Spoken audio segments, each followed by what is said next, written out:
जब रसोई cylinder gas की कीमत 400 रुपए थी तो महंगाई डायन लग रही थी, और जब यह रसोई गैस की कीमत सिलेंडर यह 3 गुना हो गई, अब 1200 के लगभग पहुंच गई, तो डार्लिंग लगने लगी। वो आ रही सरकार का परिभाषा, वो आ रही सरकार का बेटे का टिकट पक्का नहीं हो रहा है, और दूसरी पार्टी जो पानी पी पी के गाली दे रहे थे, बेटे का लोकसभा का टिकट वहां पक्का हो रहा है, तो अगले दिन से झंडा डंडा बैनर चेंज, मुद्दा चेंज, और कहते नहीं उससे बढ़िया पार्टी कोई नहीं है, सबसे बड़ी घटिया पार्टी जहां मैं पढ़ा था, मेरी जिंदगी की सबसे बड़ी गलती हो गई।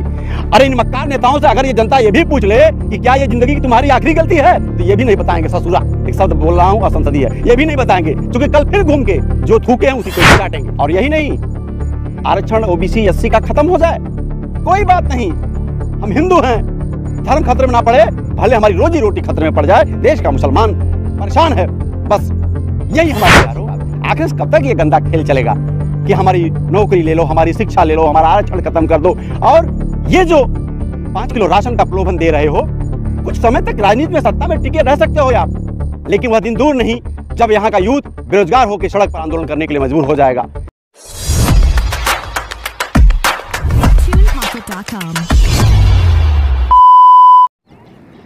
नमस्कार दोस्तों, मैं संजय राजभाई एडवोकेट, राष्ट्रीय महासचिव जनसंघर्ष मोर्चा। आज होली के पावन पर्व पर मैं जनसंघर्ष मोर्चा की तरफ से और जनसंघर्ष मोर्चा के राष्ट्रीय अध्यक्ष परम आदरणीय परम श्रद्धेय हम सबके आदर्श और राजनीतिक गार्जियन, अभिभावक, पूर्व कैबिनेट मंत्री, विधायक अकबरपुर अम्बेडकर नगर और समाजवादी पार्टी के राष्ट्रीय महासचिव माननीय रामाचल राजभर जी की तरफ से सभी प्रदेश और देशवासियों को होली त्यौहार की ढेर सारी बधाई और शुभकामनाएं हम देते हैं। साथियों, इस बधाई संदेश के साथ ही जीवन की जो जीवंत सच्चाइयां हैं, जो मुद्दे हैं, 2 मिनट हम उस पर भी आपसे अपने विचार रखना चाहते हैं, प्रकट करना चाहते हैं। अभी हाल में आपने देखा होगा कि प्रदेश और देश का बजट सरकार ने रखा और पूरे सत्ता पक्ष ने सदन में तालियां पीट पीट कर इस बजट को इस देश और प्रदेश का बेहतरीन बजट बताया गया। बेहतरीन बजट है या नहीं है, 2 मिनट हम इस पर आपसे निश्चित रूप से डिबेट करना चाहेंगे। हम कोई बड़े अर्थशास्त्री नहीं हैं, सरकार जो समझाती है वह भी टेक्निकल भाषा हमारे समझ से परे की बात है। हम तो सिर्फ इतना जानना चाहते हैं कि यदि बजट लाजवाब है, शानदार है, तो रसोई गैस की कीमत 50 रुपये क्यों बढ़ा दी गई?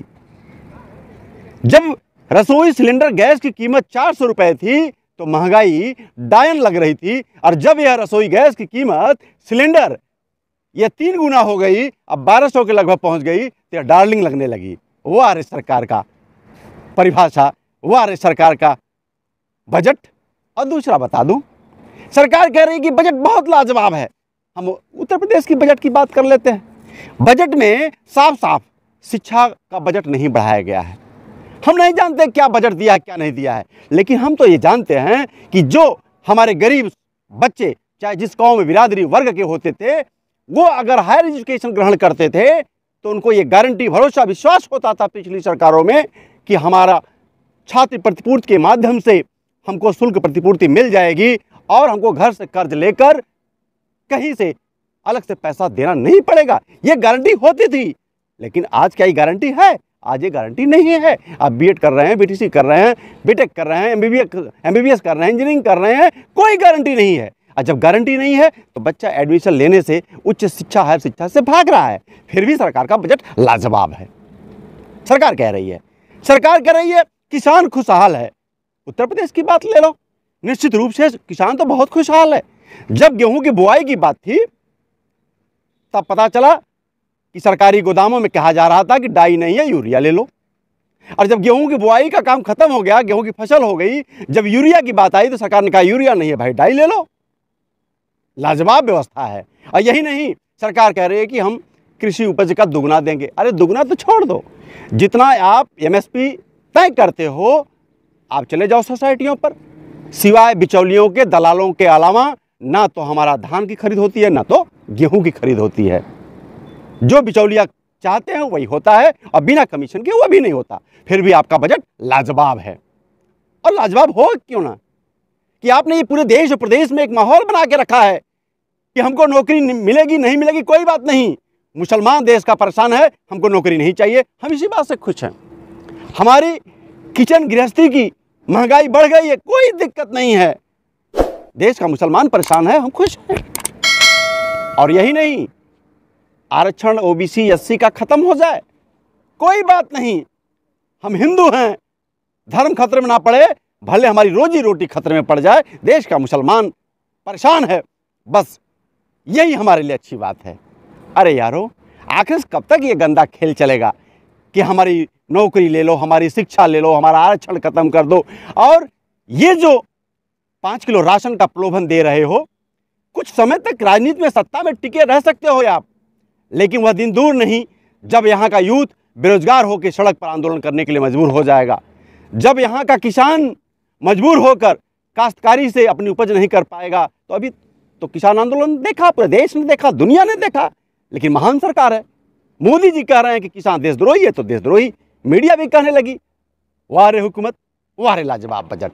और यही नहीं रुकेंगे, थोड़ा सा समय आपका और लेंगे, वीडियो कंटिन्यू देख लीजिएगा आप लोग।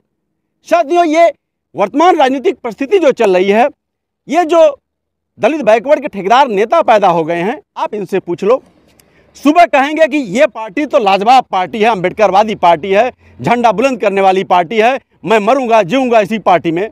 अब पता चला कि बेटे का टिकट पक्का नहीं हो रहा है, और दूसरी पार्टी जो पानी पी पी के गाली दे रहे थे, बेटे का लोकसभा का टिकट वहां पक्का हो रहा है, तो अगले दिन से झंडा डंडा बैनर चेंज, मुद्दा चेंज, कहते नहीं उससे बढ़िया पार्टी कोई नहीं है, सबसे बड़ी घटिया पार्टी जहां मैं पढ़ा था, मेरी जिंदगी की सबसे बड़ी गलती हो गई। अरे इन मक्कार नेताओं से अगर ये जनता ये भी पूछ ले कि क्या ये जिंदगी की तुम्हारी आखिरी गलती है, तो ये भी नहीं बताएंगे। ससुरा, एक शब्द बोल रहा हूं, असंसदीय है, ये भी नहीं बताएंगे, क्योंकि कल फिर घूम के जो थूके हैं उसी को चाटेंगे। तो कम से कम ये जो ठेकेदारी वाले नेता हैं, हम सभी प्रदेश और देश की जनता को इनसे सावधान रहना होगा। सबसे ज़्यादा हमारे हक अधिकार पर डाका तो ये डाल रहे हैं, वोट का सौदा ये कर रहे हैं, और केवल अपने फायदे के लिए, कि जहां इनकी राजनीति सेट, वहीं कहेंगे ये पब्लिक मेरी सेट हो जाए, मेरा समाज सेट हो जाए, क्योंकि इनकी विधायकी सेट हो गई, इनकी सांसदी सेट हो गई, हो सकता है जहां मंत्रालय सेट हो जाए वो सेट हो जाए। तो ये जब अपनी सेटिंग को समाज की सेटिंग बताते हैं, हमारे लोग तालियां भी बजाते हैं खूब, इनसे मुद्दों की कोई बात नहीं करता। और फिलहाल मैं एक चीज़ और लास्ट में कहना चाहता हूं, अपने समाज के नेताओं से भी, राजभर समाज का हूं, जनसंघर्ष मोर्चा के माध्यम से कहना चाहता हूं, ये जो जातियों के नाम पे जो पार्टियां बनी हैं, मैं इनके आकाओं से कहना चाहता हूं कि घूम घूम कर जो प्रचार प्रसार करते हो कि नहीं हमारे कौम का सम्मान खतरे में है, हमारे कौम की इज्जत मर्यादा खतरे में है, हमको भागीदारी चाहिए, तो भागीदारी का मतलब केवल बेटा बेटी दामाद होता है कि भागीदारी का मतलब पूरा समाज होता है? यदि समाज होता है तो समाज को पहले भागीदारी दिला के परिवार की भी बात करो। हम नहीं कर रहे हैं कि तुम्हारा परिवार जाकर हरवाई चरवाई करे, भैंस चराए, लेकिन पहले समाज का नारा दे रहे हो तो समाज को हक अधिकार समाज के बेटों को भी दिलाओ, नहीं तो अपने घर में बैठ के अपनी रोजी रोटी जैसे चला रहे हो चलाओ। और ये सोचो, इस सवाल से बच जाओगे तो वादा करता हूं आने वाले समय में कुछ दिनों में जनसंघर्ष मोर्चा के माध्यम से संजय राजभर हर घर में ऐसा नौजवान पैदा कर देगा कि तुम लोगों की राजनीतिक दलाली, तुम लोगों की राजनीतिक ठेकेदारी बंद हो जाएगी। हर घर में एक बच्चा युवक खड़ा होगा कि नेता तुम बताओ मेरे लिए क्या कर रहे हो। अपने बेटे की तो बात बता दिया तुमने, अपनी बात तो बता दिया, हमारे लिए क्या कर रहे हो ये तुम बताओ। ये सवाल आने वाले समय में हर घर से हर युवक, हर मेरा भाई, हर नौजवान करेगा। फिर मैं कह रहा हूं कि होली की एक औपचारिक मैं बधाई दे रहा हूं। मैं जान रहा हूं कि मेरी माताएं बहनें जो घर गृहस्थी संभाल रही हैं वो कितनी कठिनाई से संभाल रही हैं, कि 5 किलो राशन पे जो जी रहे हैं उनकी ज़िंदगी मुबारक। लेकिन यदि एक आप साधारण व्यक्ति हैं, कहीं प्राइवेट सेक्टर में नौकरी करते हैं, तो मैं 1 मिनट में आपका बजट बता देता हूं किचन का, कि यदि आप 100 रुपये मोटरसाइकिल का बजट निकाल लीजिए 3000 रुपया हो गया, 2 सिलेंडर भरा लीजिए 2500 हो गया, 5500 रुपये, 50 रुपये की सब्जी पकड़ लीजिए 1500, 7000 हो गया।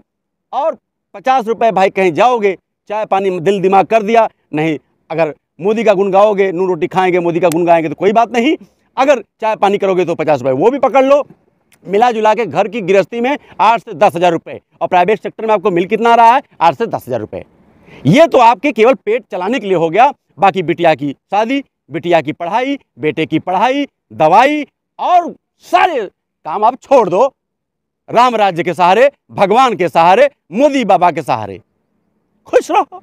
होली की पुनः ढेर सारी बधाई, शुभकामना। मोदी जी के नाम पे, इस सरकार के नाम पे जो लाजवाब भाषण दिया है। मस्त रहिए, खुश रहिए कि देश का मुसलमान परेशान है, हम खुशहाल हैं। इस खुशफहमी में जिंदा रहिए। हम भी देखते हैं आखिर कब तक इस खुशफहमी में, गलतफहमी में आप जिंदा रहते हैं। सभी साथियों को पुनः ढेर सारी बधाई होली पर्व की। जय भीम, जय समाजवाद, जय महाराजा सुहेलदेव।